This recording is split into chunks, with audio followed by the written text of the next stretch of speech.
Welcome, everybody, to Coach Mallory's pregame press conference for the North Dakota State Bison this weekend. Indiana State coming off a loss to number 8 Illinois State this past week. 24-13 was the final score in Normal, Illinois. Coach will open it up with an opening statement recapping Illinois State and, of course, previewing the challenge ahead with North Dakota State this weekend. Finally at home. Yeah, well, it is. It'll be 37 days since we've last played, and we're a better football team because of it. We've been on the road.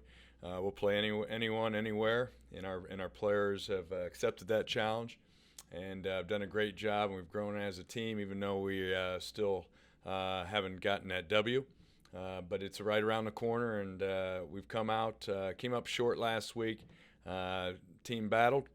Can't give a team like Illinois State 3 home runs, and that's what we gave them. We gave them 2 long passes, fumbled in the end zone, and got behind a darn fine football team.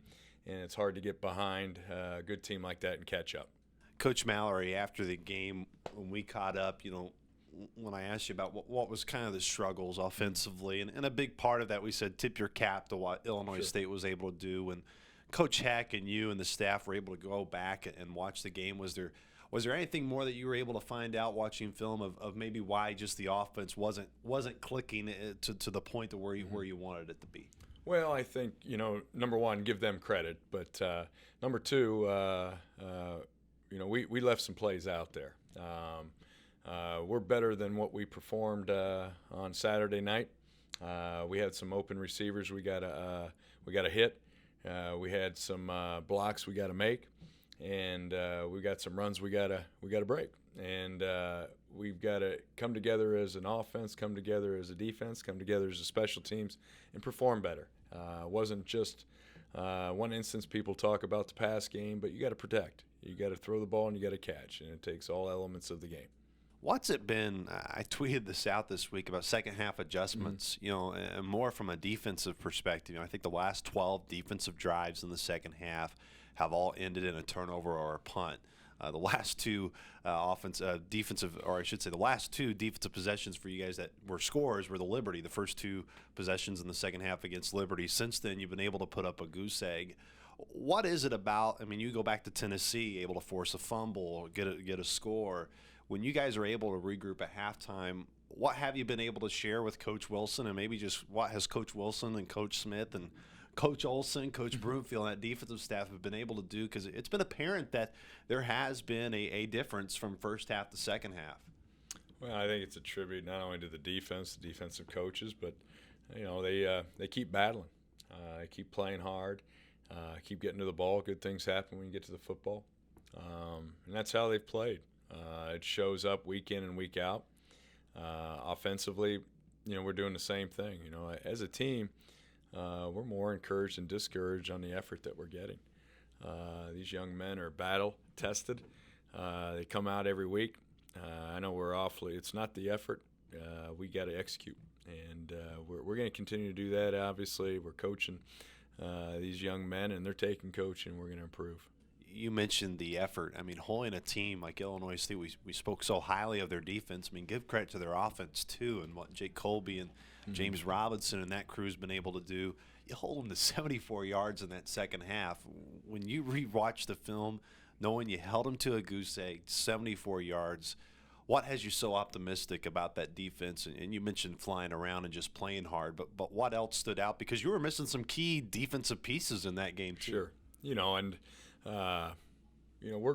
We're a much better football team these last four weeks. We had 25 guys not play last week or not practice last week, and that made us better as a football team. And everyone in the country has got injury issues. We're not the only team in the country. Everyone's got to deal with that. It's how you accept it, and how you rise to the challenge. And our young men have done that. We've got some new faces in there that are getting in there and getting valuable repetition. And they're going to grow. We're going to be a better football team because of the amount of players that we're playing, and we're going to grow from it, and we're a better football team because of it. Let's get to North Dakota State. You say that name and that brand of football is known throughout the country, and you know it very well because you coach with a guy by the name of Greg Bull at Wyoming who was really able to really start to build this thing and take it off. And, of course, Coach Grant Olson on your staff is extremely familiar with that program. just the challenge and the opportunity to be able to play a team, given they're in the league, so you're going to see them quite a bit, but it doesn't get any bigger than North Dakota State. Well, yeah, I had an opportunity to, great experience, great opportunity to work for Coach Craig Bull, and what he's done at North Dakota State is remarkable. He built a championship program. He was there 11 years, won 3 national championships, did it the right way. It wasn't a championship season; it was a program that he built, and they've continued to do that. Coach Kleiman has continued to carry on that tradition, that championship program, and has done a remarkable job. But I had an experience to work for Coach Bull. It was a great learning experience on how you can win and how you build a program and what they did at North Dakota State and what he's doing now at the University of Wyoming. So, and that's the vision we have here.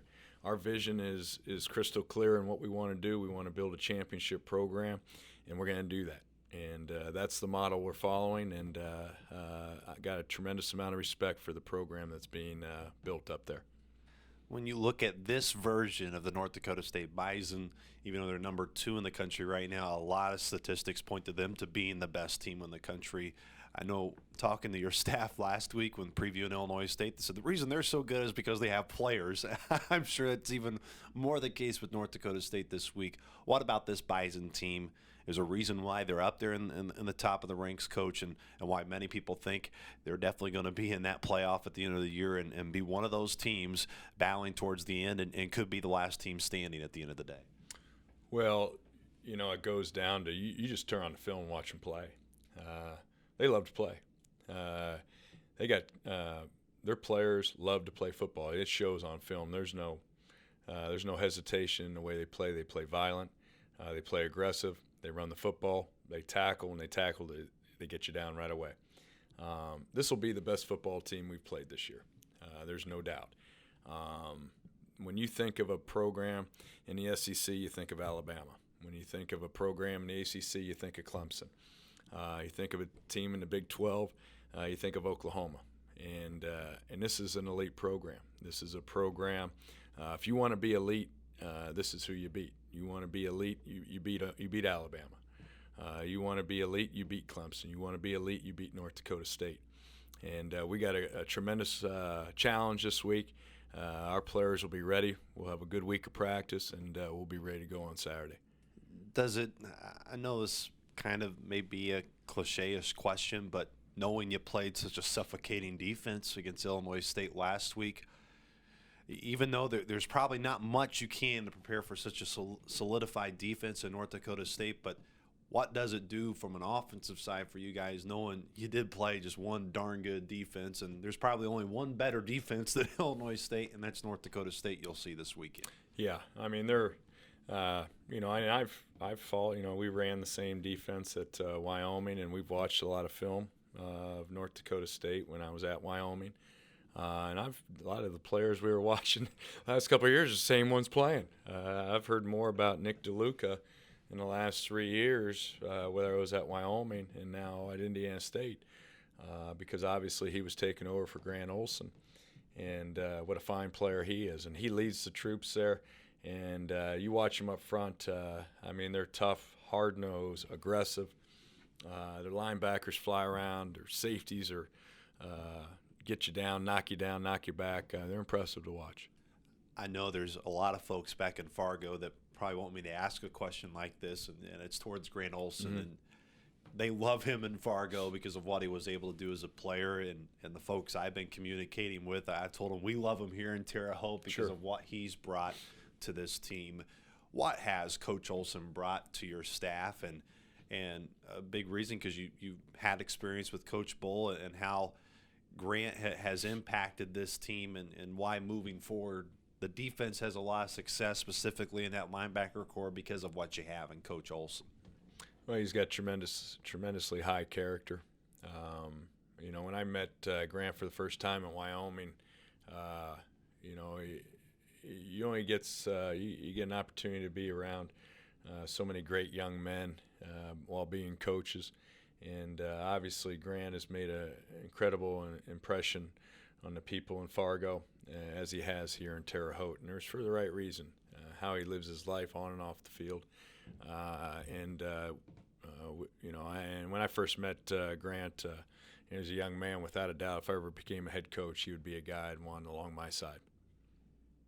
Finally, Coach, when you look at this game, of course, a lot of things do have to go right to beat any team in this league, and for sure when you're going up against North Dakota State. What's kind of your checklist of when you meet with your guys this week and go, man, these are the things we have to do to put ourselves in position to be able to win on Saturday at home? Well, we got to take care of the football. We didn't take care of the football last week. We got to get that corrected. And we can't get behind 21-24 nothing to a team like Illinois State or North Dakota State and expect to come back. They're just too good at football teams. But we got to take care of the football. It's always going to start with running the football and playing good defense. And it's no different week in and week out. It always starts with running the football and taking care of the football, and then play a defense where we fly around. We'll be back on the road next week, but what's it mean to finally be at home? I mean, it does seem like it's been a year ago since we played at home against Eastern Illinois back in August. It does. We knew that going in. And our young man, we couldn't be more proud of him. What a challenge. You go on the road for 37 days, and now we're back home. Hey, we're going to grow from it. We're a better football team because of it, and we'll be ready. And it's great to be back home. It's great to be back in Terre Haute, and we're looking for a great crowd on Saturday, and because we're going to need everybody. Coach, appreciate the time, and good luck against the Bison. Okay, thank you.